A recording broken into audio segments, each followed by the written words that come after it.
Well, thanks, Chris, for giving me this opportunity to join you today and to talk a little bit about the SDG Cities program. So SDG Cities is a global flagship initiative initiated by UN Habitat, and it seeks to establish a collaborative action across organizations and across all sorts of entities to unleash the potential of cities to accelerate sustainable development and to improve the quality of life for all. And why do cities matter? Well, we see that the world is rapidly urbanizing.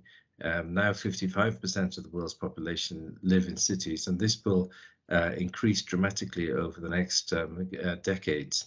We also noticed that 2/3 of the world of the SDGs are relevant to cities, and the cities also have an impact on the territories that surround them.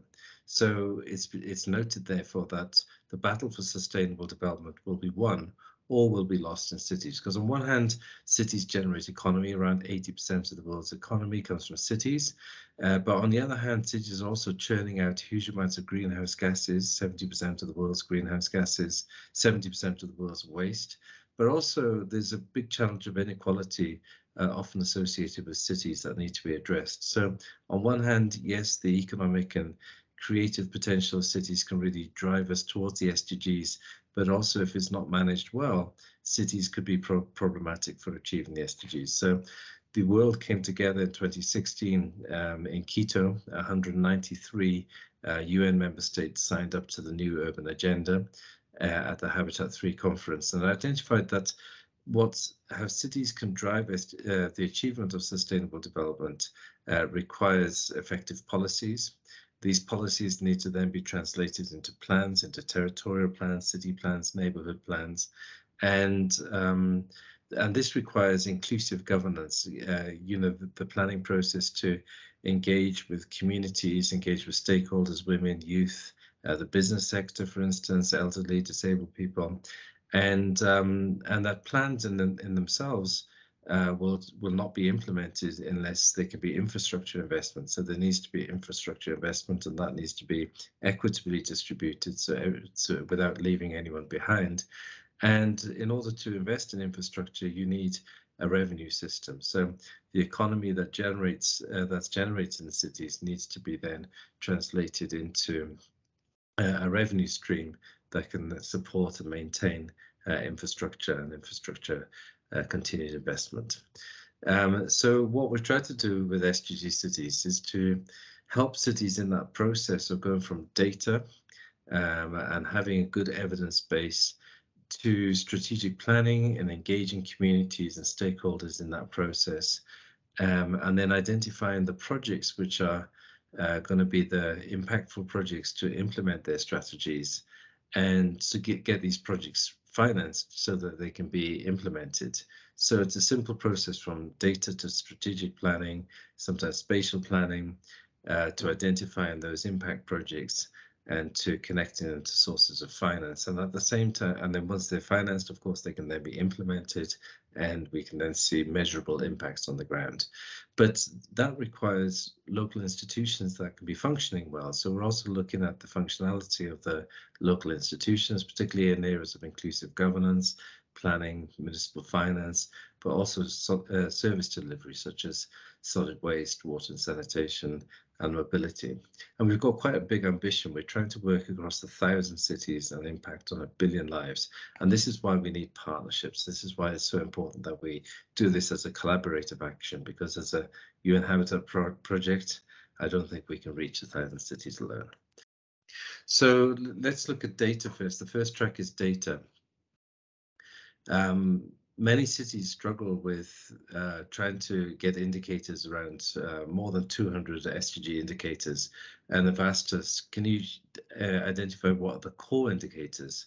And of course, different UN agencies will have different views on that. So we've worked across the UN system to identify 72 core indicators derived from the SDG 11 objectives of safe, peaceful, inclusive, resilient, and sustainable. And then the dimensions of sustainability, which is around economy, society, environment, culture, and governance. And where these intersect, we've derived indicators from the SDGs, but also from the Paris Agreement on Climate and Sendai Agreement on Resilience, for example. So these represent a core of SDG urban indicators. But for sure, if cities want to add indicators to that, that's also great. So we measure these indicators then through statistical means, but often statistical data is not available. So we look at spatial data as well, try to understand how different communities are served with infrastructure, social infrastructure, physical infrastructure, public spaces, public transport, etc., housing conditions. And sometimes there's a need to do a bit of a deep dive, so we go into communities and get data at the community level. But also in a lot of cities, you can get a lot from kind of scraping big data. From these various data sources, we're able to generate a map of the city and understand the urban monitoring framework plays out in different communities. And we are able to understand the inequalities between communities, but also what are the greatest needs, and not only what are the greatest needs, but where are they. So this is an important track. And from that, we can sort of map our baseline of the city using the urban monitoring framework metadata. From that, we go to strategic planning. We look at city development strategies, and we use that data to inform SWOT analysis, strengths, weaknesses, opportunities, and threats. And from that, visioning, and from that, strategic objectives for the city.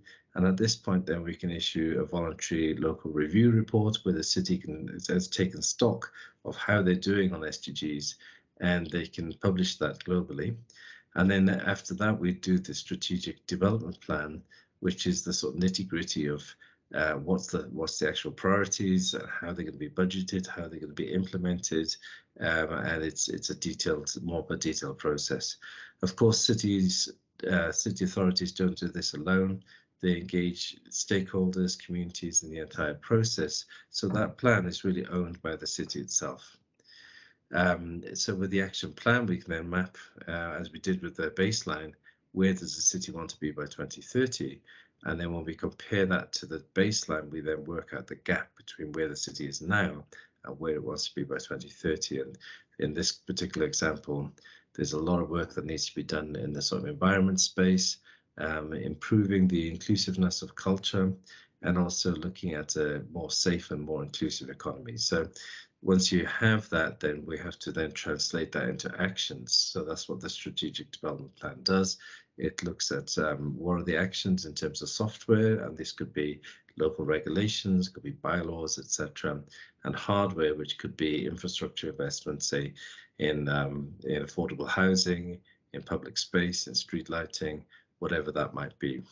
And so when you have the priority actions, of course, they need to be implemented.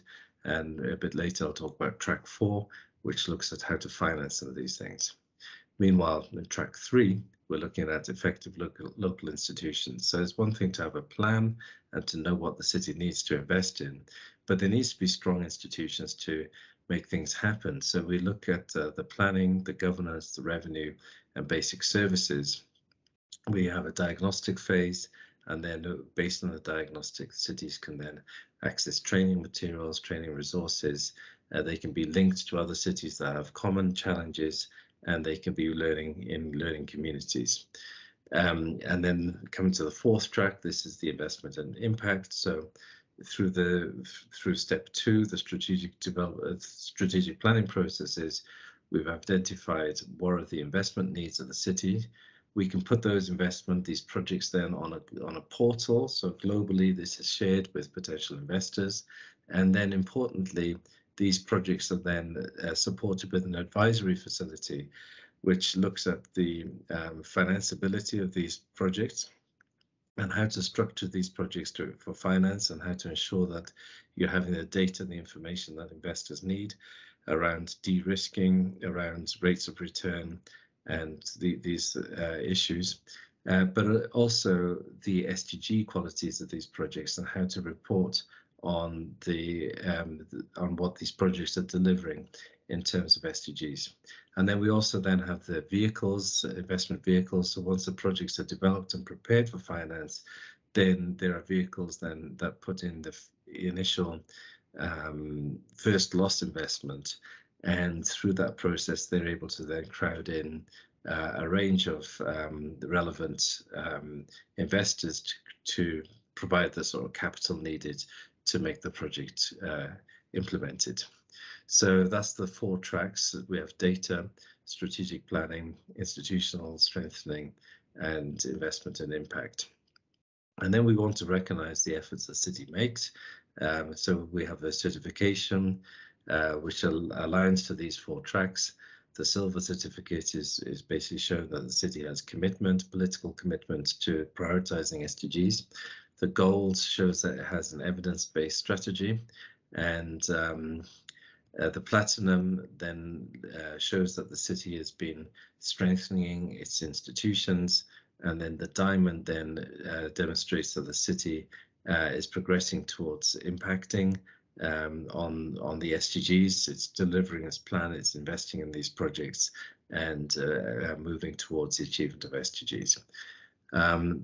The delivery model, I mentioned before that we're trying to reach 1,000 cities and we only have 8 years left.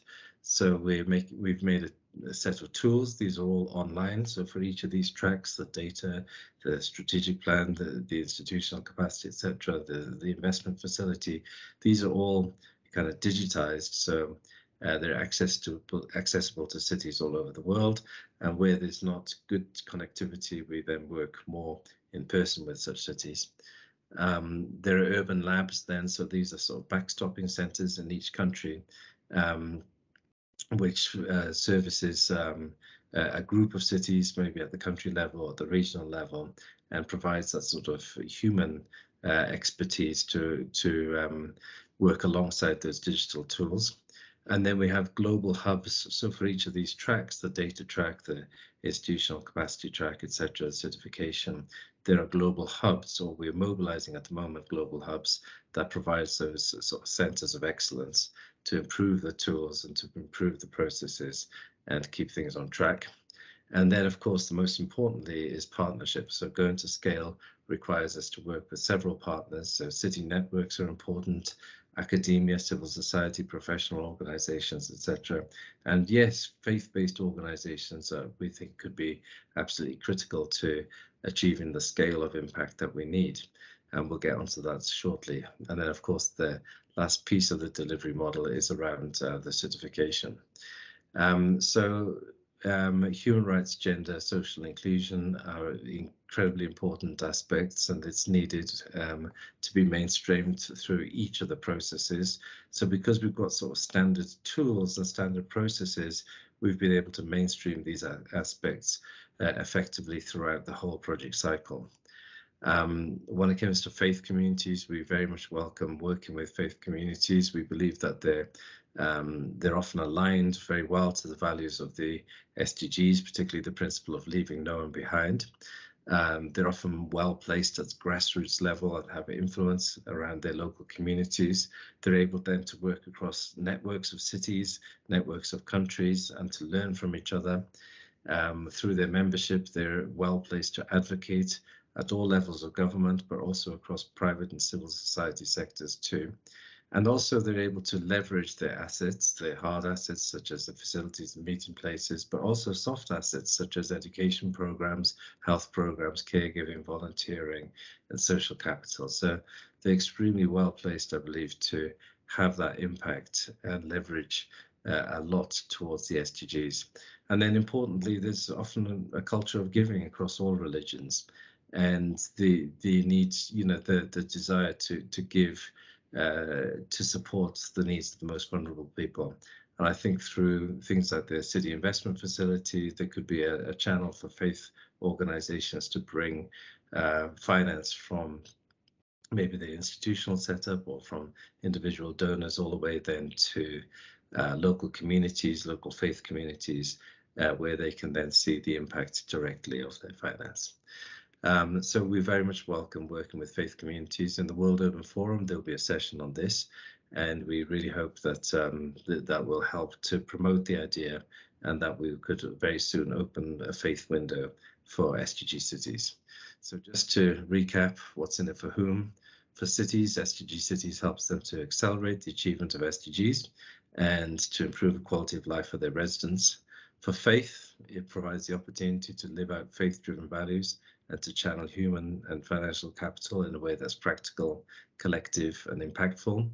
For investors, SDG Cities provides a continuous pipeline of assessed, de-risked, verifiable investment opportunities worldwide, including in developing and emerging economies.